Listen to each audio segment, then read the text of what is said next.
Assalamualaikum warahmatullahi wabarakatuh. Hai teman-teman, kembali lagi dengan saya Nasrul di channel Nasrul Tutorial. Pada video kali ini kita akan melanjutkan pembahasan tentang Object Oriented Analysis Design. Pada kali ini kita akan membedah tentang domain model. Baik, teman-teman, apa domain model di dalam diagram UML yang sudah kita bahas pada video sebelumnya? Domain model nanti mengilustrasikan konsep-konsep dalam problem domain. Nanti dia mewakili entitas bisnis proses yang berupa objek atau konsep di dunia nyata, dan dia bukan termasuk bagian dari komponen software. Jadi teman-teman kalau ingin membuat sebuah aplikasi, maka kita akan identifikasi entitas bisnis proses apa saja yang terlibat, ya. Nanti relasinya seperti apa. Nah, itu nanti di dalam UML dibuatkan domain modelnya. Jadi mirip seperti IRD, Entity Relationship Diagram. Nah, domain model ini nanti kumpulan dari diagram yang statik. Tidak ada operasi di dalamnya yang didefinisikan. Jadi kalau ada fungsi atau operasi pada domain model nanti dia tidak didefinisikan, ya. Pada diagram UML lainnya nanti di kelas diagram barulah function, fungsi atau operasi itu didefinisikan di dalam kelas diagram. Kalau domain model mirip sekali dengan IRD, Entity Relationship Diagram. Jadi domain model itu menunjukkan konsep-konsep tadi ya, entitas bisnis proses yang terlibat, keterhubungan antar konsep, atau di dalam database kita kenal dengan konsep RDBMS, Relational Database Management System. Nanti biasanya ada IRD-nya, Entity Relationship Diagram. Lalu nanti seperti biasa setiap entitas yang merupakan representasi dari tabel nanti memiliki atribut-atribut, ya, seperti kalau misalnya pegawai ada NIP, ada nama gitu ya, ada alamat, email, telepon, dan seterusnya. Nah, itu nanti di dalam entitas disebut dengan atribut. Kalau di tabel nanti disebut dengan field atau kolom-kolom. Baik, kita sudah bahas use case pada video-video sebelumnya. Ya, ini ada contoh use case penjualan di mana staf penjualan melayani penjualan, menerima pesanan, membuat faktur, mengirim barang, lalu melayani retur penjualan jika ada, gitu ya. Nanti aktor pelanggan sebagai secondary aktornya, dia menerima faktur dan menerima pengiriman barang yang telah dipesan sebelumnya. Baik, teman-teman, dari use case ini, maka nanti kita identifikasi entitas bisnis proses apa saja yang terlibat, lalu nanti dibuatkan domain modelnya. Ya, seperti ini teman-teman, ada entitas pelanggan dan entitas barang, ya. Di dalam database disebut dengan RDBMS, Relational Database Management System. Jadi nanti pelanggan memesan barang. Nanti teman-teman di sini terjadi penjualan. Penjualannya di mana? Penjualannya pelanggan membeli barang. Nanti direlasikan dua entitas ini, ya, dua konsep ini direlasikan. Nah, dalam domain model nanti untuk menghubungkan satu konsep yang merupakan representasi dari tabel nanti dihubungkan dengan garis asosiasi seperti use case, ya, garis biasa, garis lurus seperti itu.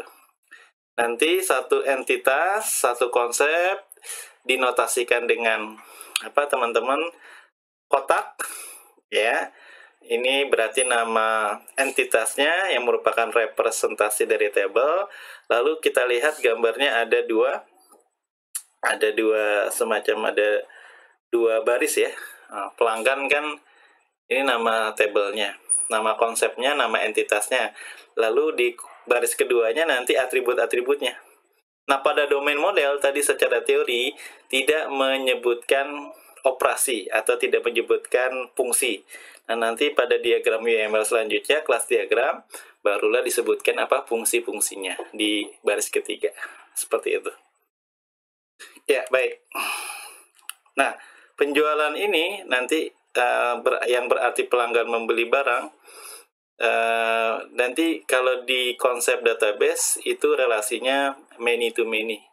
Banyak pelanggan membeli barang atau banyak barang dibeli oleh banyak pelanggan, gitu ya. Maka teman-teman nanti untuk domain modelnya, relasinya itu ada notasi bintang ya yang mewakili many. Di pelanggan ada bintang, ya kalau kita lihat ya, lalu di barang ada bintang itu many, berarti many to many nih relasinya ya. Banyak pelanggan membeli banyak barang dibeli oleh banyak pelanggan. Nah, itu domain model di diagram UML-nya digambarkan seperti itu. Hampir sama ya dengan ERD, Entity Relationship Diagram. Ya, kalau kita lihat lebih detail lagi, nanti diagram UML-nya untuk domain modelnya seperti ini ya. Jadi yang many to many-nya nanti notasinya tadi bintang. Seperti kita ketahui ya, many to many itu terjadi apabila dua tabel ingin berrelasi, dua entitas ingin berrelasi, tapi dia lewat perantara tabel ketiga. Nah, tabel ketiganya nanti asosiasinya, garis asosiasinya putus ya. Berarti kalau kita bisa sebut banyak pelanggan membeli banyak barang, atau kalau dibalik banyak barang dibeli oleh banyak pelanggan. Gitu ya teman-teman, ini contoh domain model dari jenis relasi many to many. Ya, jadi teman-teman seperti itu. Didahului dengan use case yang sudah dibuat ya. Ada aktor staf penjualan dengan pelanggan yang membeli barang gitu ya. Nanti entitas bisnis prosesnya kita list, lalu kita buatkan domain modelnya yang hampir sama dengan ERD, Entity Relationship Diagram. Tapi notasinya di UML domain modelnya seperti ini. Jadi hampir sama. Baik teman-teman, ada contoh lain ya. Di situ pelanggan menerima pesanan. Berarti satu pelanggan membuat banyak pesanan gitu ya. Nanti pesanannya diterima oleh pelanggan gitu ya. Jadi ini one to many. Jadi notasinya satu pelanggan membuat banyak pesanan, atau satu pelanggan mengorder banyak pesanan. Pesanannya berupa apa? Ya berupa barang. Ya, ini pesanannya mengisi barang-barang, many to many. Banyak pesanan nanti diisi barang-barang ya, lalu banyak barang diisi di banyak pesanan. Ini many to many. Tadi many to many teman-teman butuh tabel ketiga, butuh entitas ketiga, butuh konsep yang ketiga yang dinotasikan dengan garis asosiatif putus ya. Baik, jadi di sini ada dua jenis relasi database one to many. Satu pelanggan membuat banyak pesanan diisi banyak barang. Ini pada toko online ya kasusnya ya. Atau banyak barang diisi di banyak pesanan. Nanti butuh konsep entitas ketiga, atau di sini representasi dari tabel transaksi, berarti pemesanan barang dari pelanggan. Baik teman-teman, jadi domain modelnya dibuat seperti itu ya, gitu ya. Jadi diawali dengan use case ya, lalu selanjutnya dibuatkan domain modelnya. Ingat, domain model nanti tidak menyebutkan operasi atau fungsi ya. Kalau fungsi itu di aplikasi yang umumnya adalah CRUD, create, read, update, delete, untuk input data, ngubah data, hapus data, menampilkan data. Jadi yang disebutkan di domain model hanya nanti atribut-atribut atau field ya kalau di dalam table, seperti itu. Baik, ini ada relasi one to one ya. Satu pesanan dibuat atau menjadi satu faktur, atau satu faktur itu jadi dari satu pesanan. Nah, ini ada contoh ya dari use case membuat faktur gitu ya teman-teman, one to one. Jadi lengkap ya, ada one to many, many to many, one to one. Ya, jadi dari use case membuat faktur, nanti domain modelnya diasosiasikan dengan pesanan. Emang faktur dari mana? Ya dari pesanan. Berarti satu pesanan, satu faktur. Ya, satu faktur untuk satu pesanan. Gitu ya, teman-teman. Jadi dibuatkan domain modelnya seperti itu. Ya, gitu ya. Jadi nanti teman-teman dari use case yang ada, ya kita buatkan, kita desain domain modelnya, yang nanti dari domain model ini dibuat desain database-nya. Ya, baik, seperti itu ya. Kirim barang. Nah, kirim barang di sini one to many, ya, one to many. Ngirim barang itu teman-teman butuh surat jalan, berarti satu faktur nanti dikirim untuk di banyak surat jalan. Ini one to many. Ini untuk pas ngirim barang ya. Ya kan kalau kirim barang butuh surat jalan gitu ya. Jadi teman-teman, untuk domain modelnya berarti ada entitas baru yaitu surat jalan. Satu faktur untuk banyak surat jalan gitu ya. Dikirim satu faktur dikirim untuk dijadikan banyak surat jalan gitu ya. Ya, baik teman-teman. Nanti ada lagi kirim barang diantar ya. Surat jalannya sudah jadi, berarti diantar many to many itu teman-teman ya. Banyak surat jalan ya diantar untuk banyak barang diantar dengan banyak surat jalan. Butuh tabel perantara apa? Butuh konsep apa? Ya, butuh entitas apa? Yaitu pengantaran barang. Jadi kalau many to many ketahuan langsung ya. Jadi dia butuh tabel ketiga, butuh konsep ketiga, ya, butuh entitas ketiga yang nanti diasosiasikan dengan putus-putus. Baik, teman-teman, jadi seperti itu ya. Kalau sudah ada use case-nya, maka langkah selanjutnya adalah membuatkan domain modelnya. Ingat, domain model tanpa metode, tanpa operasi. Ya, jadi nanti teman-teman di pelanggan di sini sebutkan di baris kedua nih.